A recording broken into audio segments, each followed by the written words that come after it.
Manchester سے ایک اور اعزاز پاکستان کے نام۔ پاکستانی نیاد سیاستدان عابد چوہان لارڈ میئر منتخب ہو گئے ہیں۔ تفصیلات کے مطابق پاکستانی نیاد عابد چوہان 15 مئی کو لارڈ میئر کی حیثیت سے اپنے عہدے کا حلف اٹھائیں گے، جبکہ 19 مئی کو ان کے اعزاز میں ایک شاندار تقریب ہوگی۔ عابد چوہان تیسرے پاکستانی ہیں جو کہ مانچسٹر کے لارڈ میئر منتخب ہوئے ہیں۔ عابد چوہان گزشتہ 20 سالوں سے برطانیہ میں مقیم ہیں اور وکالت کے پیشے سے منسلک رہے۔ وہ 2004 میں کونسلر بھی منتخب ہوئے تھے۔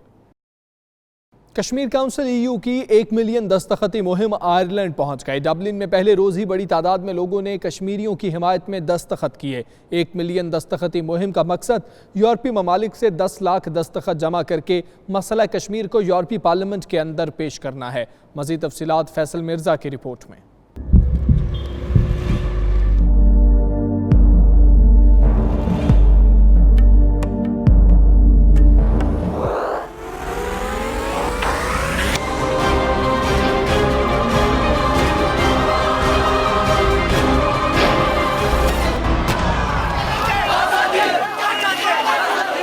کشمیر کونسل EU نے مسئلہ کشمیر کو اجاگر کرنے کے لیے اپنی 1 ملین دستخطی مہم کے سلسلے میں آئرلینڈ کے دارالحکومت ڈبلن میں 2 روزہ کیمپ لگایا۔ ڈبلن کے مرکزی علاقے میں کیمپ کے پہلے روز ہی بڑی تعداد میں آئرش باشندوں نے سردی کے باوجود مہم میں خاصی دلچسپی ظاہر کی اور مہم کے دستاویزات پر دستخط کر کے مظلوم کشمیریوں سے یکجہتی کا اظہار کیا۔ ڈبلن شہر میں یہ مہم منگل کو دوسرے روز بھی جاری رہے گی۔ یورپ میں کشمیر کونسل EU کی طرف سے 1 ملین دستخطی مہم ایک عرصے سے جاری ہے۔ اس مہم کا آغاز چند سال قبل بیلجیم سے ہوا تھا اور اب تک یورپ کے متعدد ممالک میں لوگوں سے کشمیریوں کی حمایت میں دستخط لیے جا چکے ہیں۔ کشمیر کونسل EU نے ایک کیمپ لگایا تھا 1 ملین سگنیچر کیمپین کا۔ تو اس کا مقصد جو ہے وہ یہ ہے کہ ہم یورپین عوام کے اندر آگاہی پیدا کرنا چاہتے ہیں اور ہماری کوشش ہے کہ جو 28 کنٹریز ہیں ان تمام کنٹریز میں جایا جائے۔ اس وقت تک 16 کنٹریز میں ہم سگنیچر کیمپین چلا چکے ہیں۔ کشمیر کونسل EU نے جو یہ انیشیٹو لیا ہے اور یہ جو ہر کنٹری کے اندر یورپ کے اندر جا کے کشمیر کے مسئلے کو اجاگر کر رہے ہیں، یہ بہت اچھا انیشیٹو ہے اور اس سے لوگوں کے اندر انڈرسٹینڈنگ پیدا ہوگی اور کشمیر میں جو ظلم و ستم ہو رہا ہے اس کو بند کرنے میں بہت مدد ملے گی۔ اس مہم کو یورپی ممالک میں متعدد مقامی NGOs اور سماجی کارکنوں کی حمایت اور معاونت حاصل ہے۔ چیئرمین کشمیر کونسل EU نے بزرگ کشمیری رہنما سید علی گیلانی اور میر وائز مولوی عمر فاروق اور کئی دوسرے رہنماؤں کی بھی مسلسل نظر بندی کی مذمت کرتے ہوئے ان کی رہائی کا مطالبہ کیا۔ کشمیر کونسل یورپ کی جانب سے آج ڈبلن میں منعقد کیا جانے والا یہ ایونٹ، جس میں 1 ملین سائن جو ہیں اس کی پٹیشن سائن کی جا رہی ہے۔ یہ 16 ملک ہے اور ان کی کوشش ہے کہ باقی کے بھی جتنے 28 ممالک ہیں یورپی یونین کے، وہاں پر یہ جا کر کے یہ سائن حاصل کریں گے اور کوشش کریں گے کہ 1 ملین سائن حاصل کر کے یہ یورپی یونین کو یہ سینڈ کریں تاکہ وہ بھارت کو یہ باور کروا سکیں کہ اس مسئلہ کو حل کیا جانا چاہیے۔ Faisal Mirza, 92 news, Dublin, Ireland. London کے علاقے فنچلی میں سجی برکتوں بھری تقریب المصطفیٰ ٹرسٹ کے زیر اہتمام تقریب میں شرکاء کا کہنا تھا کہ دیار غیر میں اس بابرکت مہینے کی برکتوں سے استفادہ حاصل کرنا سعادت سے کم نہیں۔ تفصیلات بیورو چیف یو کے غلام حسین آوان کی رپورٹ میں۔ لندن کے علاقہ فنچلی کے گرین مین کمیونٹی سینٹر میں استقبال رمضان کے سلسلے میں المصطفیٰ ٹرسٹ کے زیر اہتمام ایک تقریب کا انعقاد کیا گیا، جس میں مسلم کمیونٹی کی بڑی تعداد نے شرکت کی۔ یا ربی بالمصطفیٰ بلغ مقاصدنا واغفر لنا ما مضى یا واسع الکرم۔ تقریب میں شریک لوگوں نے خصوصی طور پر رمضان کے بابرکت مہینے میں ایسی محافل اور تقریبات کو سعادت قرار دیا۔ ان کا کہنا تھا کہ برطانیہ میں نئی نسل کو اپنے مذہب اور اسلامی روایات سے آگاہ رکھنا انتہائی ضروری ہے اور المصطفیٰ ٹرسٹ جیسے ادارے یہ ذمہ داری انتہائی احسن طریقے سے نبھا رہے ہیں۔ ہم لوگوں کو بڑھ چڑھ کے ان کاموں میں اللہ کی راہ میں حصہ لینا چاہیے۔ یہ اللہ تعالیٰ ہمیں توفیق دے کہ ہم بڑھ چڑھ کر ان چیزوں میں حصہ لیں۔ And it's motivated me to, fast and, think about others more. And yeah, inshallah we all do good this Ramadan. I have chosen to do this because it's a very good cause and I think everyone should be donating money to the poor because they don't have what we have. So like they should be like having food and water just like we are. So that's why I've decided to do voluntary work to help those people in other countries. I think the event was very educational. I think everyone should try and give zakat in the holy month of Ramadan and the few days that are leading up to it. It's a great cause and I think everyone should try and participate as much as they can. آج ہم نے برینٹ میں المصطفیٰ welfare trust نے استقبال رمضان کا programme کیا ہے اور حی علی الفلاح کی کمپین میں ہمارے ڈونرز نے ماشاءاللہ بہت سپورٹ کیا ہے. ہماری آج کی کمپین میں بچوں کو اسپانسرشپ ملی ہے حفظ القرآن جو کر رہے ہیں 3 سالوں کا کورس ہے اور ماشاءاللہ بہت ہی سکسیزفلی المصطفیٰ ویلفیئر ٹرسٹ اس پروجیکٹ کو چلا رہا ہے اور یہ ہمارے ڈونرز کے تعاون کے بغیر ناممکن ہے. اور ہم سب کو بہن بھائیوں کو جس نے اس کاوش میں حصہ لیا ہے اللہ تعالیٰ ان کی قبول کرے اور آئندہ بھی ایسی محفلیں لگتی رہیں اور ایسے ہی ہم لوگوں کو اللہ توفیق دے کہ ہم اللہ تعالیٰ کے اس کام میں بڑھ چڑھ کر حصہ لیں اور ماشاءاللہ سے کافی لوگوں نے جو ہے اس میں حصہ لیا ہے.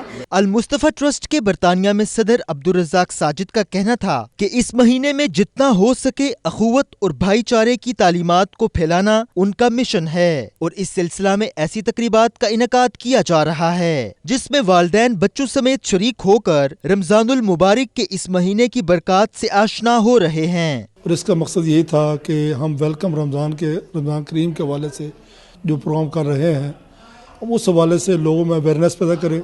دوسرا ہمارا جو اس رمضان میں ہم نے جو سلوگن لوگوں کو دیا ہے وہ یہ دیا ہے حی علی الفلاح، او فلاح کی طرف. تو ذہن میں یہ کنسیپٹ تھا کہ لوگوں کو اویئرنیس دی جائے اور وہ بنیادی کنسیپٹ جو اسلام کا یہ ہے کہ انسانی خدمت کی جائے، اسی خدمت کے حوالے سے یہ آج پروگرام ہے. اور المصطفیٰ ویلفیئر ٹرسٹ کا جو سفر ہے انسانی خدمت کا وہ ایک شاندار سفر ہے، ایک روشن سفر ہے. ہمارا یہ سلوگن تھا کہ روشنی سب کے لیے. ہم اسی روشنی سب کے لیے کے تحت 88,000 پیپل کے الحمدللہ آپریشن مکمل کر چکے ہیں. پاکستان سے تعلق رکھنے والے ماضی کے معروف گلوکار فیصل انور نے کہا کہ یہ ان کے لیے سعادت کی بات ہے کہ وہ ایک عرصہ منظر عام سے غائب رہنے کے بعد اپنے دین کی خدمت کرنے واپس المصطفیٰ ٹرسٹ کے پلیٹ فارم سے آغاز کر رہے ہیں. مین یہاں پہ ہمارا آنے کا جو مقصد ہے وہ یہ ہے کہ زیادہ سے زیادہ سپورٹ کیا جائے اور جو المصطفیٰ کی جو رمضان کی سلوگن لائن ہے جو جسے حی علی الفلاح، جس کے لیے میں نے نشید بھی ایک پڑھی ہے جو کہ آپ سب دیکھ رہے ہوں گے سوشل میڈیا پہ بھی، تو اس کے انڈر حی علی الفلاح کے بینر تلے ہم لوگ بہت زیادہ آگے کام کرنے جا رہے ہیں.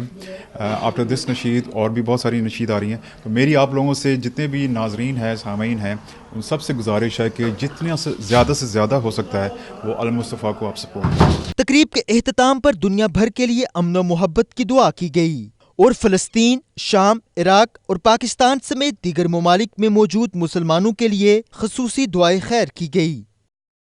لندن کے علاقے پیریویل میں ایجوکیشن وے چیریٹی کے زیر اہتمام تقریب کا اہتمام کیا گیا جس میں پاکستان میں تعلیم کے فروغ کے لیے کام کرنے کی ضرورت پر زور دیا گیا. تقریب میں مساجد کمیٹیز کی خدمات کو اعترافی ایوارڈز بھی دیے گئے. مزید تفصیلات بیورو چیف یو کے غلام حسین آوان کی رپورٹ میں. لندن کے مقامی ہوٹل میں ایجوکیشن وے آرگنائزیشن کے زیر اہتمام تقریب منعقد کی گئی جس میں پروگرام کی میزبانی معروف صداکار سید سلیم گیلانی نے کی، جبکہ تقریب میں mayor of Brent Arshad Mahmood Dar, mayor of Hounslow Sumaiya Chaudhry سمیت کمیونٹی کی دیگر اہم شخصیات نے شرکت کی. استقبال رمضان کی تقریب تلاوت قرآن پاک سے شروع ہوئی جبکہ ساجد اور اشرف سیالوی نے نعت رسول مقبول صلی اللہ علیہ وآلہ وسلم پڑھ کر داد و تحسین سمیٹی. جب سے حضور پہ پڑھنے لگا درود میں، جب سے حضور پہ. شیخ حافظ ممتاز نے رمضان مبارک کے مقدس مہینے کے فضائل پر جامع خطاب کیا اور اس بابرکت مہینے میں تمام مکاتب فکر کو اتحاد بین المسلمین پر کاربند رہنے کی استدعا کی. They acknowledge and recognize the month of Ramadan as the month of fasting. But Allah has introduced Ramadan as the month of Quran. And the first revelation to come upon Nabi sallallahu alayhi wa sallam in the cave of Hira. تقریب میں community کی خدمت پر مساجد committees میں chairmen اور trustees نے awards تقسیم کیے جبکہ دیگر علماء اکرام نے رمضان کی فضیلت اور اہمیت پر مختصر خطاب کیا. میں سمجھتا ہوں یہ بہت اچھی بات ہے یہاں پر جو ایوارڈز کا مسجدوں کے لیے